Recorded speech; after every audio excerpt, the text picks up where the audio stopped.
Chapter 3. The Night Without Crying. The night the twins were born, the sea was unnaturally calm.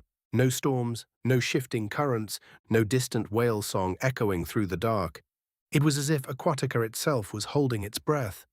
The labor began just before dusk, in a chamber hidden deep within the lower palace quarters, far from noble corridors, far from council chambers, far from the polished lies of ceremony. Only one midwife had been summoned, an older woman, loyal not to the throne, but to the emperor as a man. Even loyalty, however, trembles in palaces. The servant woman gripped the edge of the bed as pain tore through her in waves that felt more violent than any ocean storm she had known. Sweat gathered at her brow, her breathing came ragged, each contraction felt like the sea trying to split her open and reclaim something it had lent. The emperor was not there.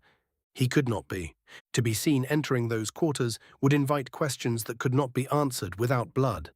Instead, he waited 3 corridors away in darkness, pacing like a caged predator. His hands shook, not from fear of battle, but from helplessness. He had commanded fleets, he had negotiated treaties. He had stood before the cube without flinching. But he could not command this. He could only wait. When the first cry pierced the chamber air, the midwife froze. Then she smiled. "A boy," she whispered. The servant woman wept, not from pain now, but from relief.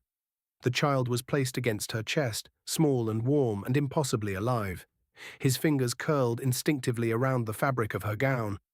Then the second pain came harder, sharper, as if the sea itself demanded symmetry. The second child arrived minutes later, another boy, smaller but fierce in voice, crying louder than his brother. Twins. The word echoed through the room like prophecy. 2 sons, 2 bloodlines, 2 futures. The midwife wrapped them carefully in soft cloth, her hands trembling despite her experience. "Majesty must be told," she whispered. The servant woman nodded weakly, holding both boys close as though her arms alone could shield them from a world that already wanted to claim them. The emperor entered quietly. When he saw them, something in his expression shattered. For a moment, just a moment, he was not ruler of Aquatica. He was a father. He knelt beside the bed and touched each small forehead gently, as if afraid they might dissolve beneath his fingers. "They are strong," the midwife murmured. "They will need to be," he replied. His gaze lingered too long. That was when the fear returned. Because joy in a palace is brief. Footsteps echoed faintly in the corridor outside. The emperor stiffened. Too many steps, too deliberate. He rose slowly, every muscle tightening as instinct replaced tenderness. The midwife went pale. "Who knows?" she whispered. "No one," he said, but even as he spoke it, he understood the flaw in his certainty. Nothing remains hidden in Aquatica's court for long. The door opened without ceremony. 3 royal guards entered, not shouting, not rushing, controlled, disciplined. Behind them stood a familiar figure robed in deep green and gold. Numbulos. His eyes were calm, too calm. "Majesty," Numbulos said smoothly, inclining his head just enough to appear respectful. "Forgive the intrusion. We were informed that something delicate required our attention." The emperor stepped between them and the bed. "There is nothing here that concerns you." Numbulos' gaze shifted to the bundled shapes in the servant woman's arms. "On the contrary," he said softly, "everything here concerns the realm." The room seemed to shrink. The servant woman tightened her grip around the twins. "No," she whispered. The emperor's voice dropped to a low warning. "You will leave." Numbulos met his gaze evenly. "You are about to marry into one of the most powerful houses in Aquatica, a union meant to stabilize factions already questioning your recent decisions." He stepped closer. "And yet tonight, 2 unacknowledged heirs are born." The word hung like a blade. Heirs. The guards shifted subtly, awaiting command. "They are children," the emperor said through clenched teeth. "They are leverage," Numbulos corrected. Silence fell, thick, dangerous. "You would not dare," the emperor said quietly. Numbulos did not blink.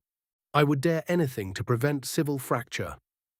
The servant woman's heart pounded so violently she could hear it in her ears. One of the twins stirred, beginning to whimper softly. She rocked them gently. "Please," she said, voice breaking, "they have done nothing." Numbulos's gaze softened, not with kindness, but calculation. Exactly. He motioned to the guards. The Emperor moved first. Steel flashed, a blade drawn in defense of two infants. The guards did not attack. They surrounded, disciplined, restrained. Do not force this, Numbulos warned. The Emperor's hand trembled. He could kill them. He could cut through 3 guards before they landed a fatal strike, but not without noise, not without witnesses, not without war inside the palace walls, and war now would ensure the twins' immediate execution under the guise of rebellion. Numbulos saw the conflict play across his face. You know the truth, he said quietly. If these children remain here, factions will rise overnight. Some will claim them, others will seek to eliminate them. The noble house you are set to marry will not tolerate their existence. And what would you do? The Emperor demanded. Remove them. The words landed like stones. Alive, Numbulos added carefully, far from here, unknown, untouchable. The servant woman's breath stopped. No. Her voice cracked. You cannot take them. She clutched the twins so tightly the midwife reached to steady her. The Emperor turned toward her. Their eyes met. In that look passed everything they could not say aloud. If he resisted, the children would die. If he surrendered them, they might live. Where? He asked. Numbulos's expression revealed nothing. Beyond court influence. That is not an answer. It is the only one you will receive. The room trembled with restrained violence. Finally, slowly, the Emperor lowered his blade. The sound of steel sliding back into its sheath felt like defeat. The first guard stepped forward. The servant woman recoiled, pressing her back against the wall, clutching the twins. No, she cried, they need me.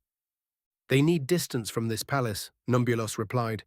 One guard gently but firmly reached for the first child.